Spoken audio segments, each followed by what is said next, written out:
मौली ये बता वाह है दे मेरा ये फिर तो जा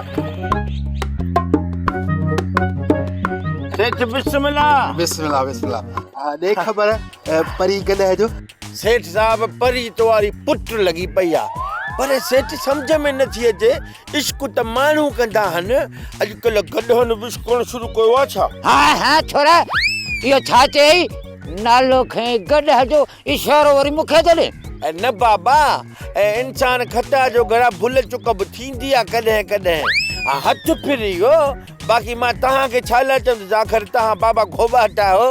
भुल चुक ॾन माफ़ लिकाइण वारो माफ़ चोराइण वारो माफ़ हाणे त माफ़ी मिले न बा हाँ माफ़ थई ज़मींदार साईं मिड़े यार बाबे खे सम्झायोसि ॾिस न भंग भटारीअ जा 2 रुपया मूंखे ॾींदो त मुंहिंजो दिमाग़ बि कमु कंदो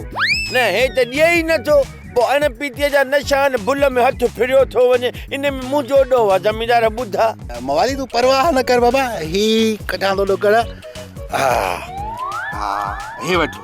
50 वठ ऐं साईअ जो सायो कर ठाहे मूंखे बि प्यालो प्यार हाज़िर बाबा साईं भंग भटारी वठण जे लाइ गॾह ते चढ़ियो थो वञा ईअं वीचारी परेशान आहे न ईअं घुमी फिरी बींदी मूंसां गॾु चकर बि ॾेई ईंदी सही आहे न गॾ ते वेंदे रस्ते में पुलिस मिलाई त पोइ इहा बि ख़बर न थी बाबा तुंहिंजो पुटु दाना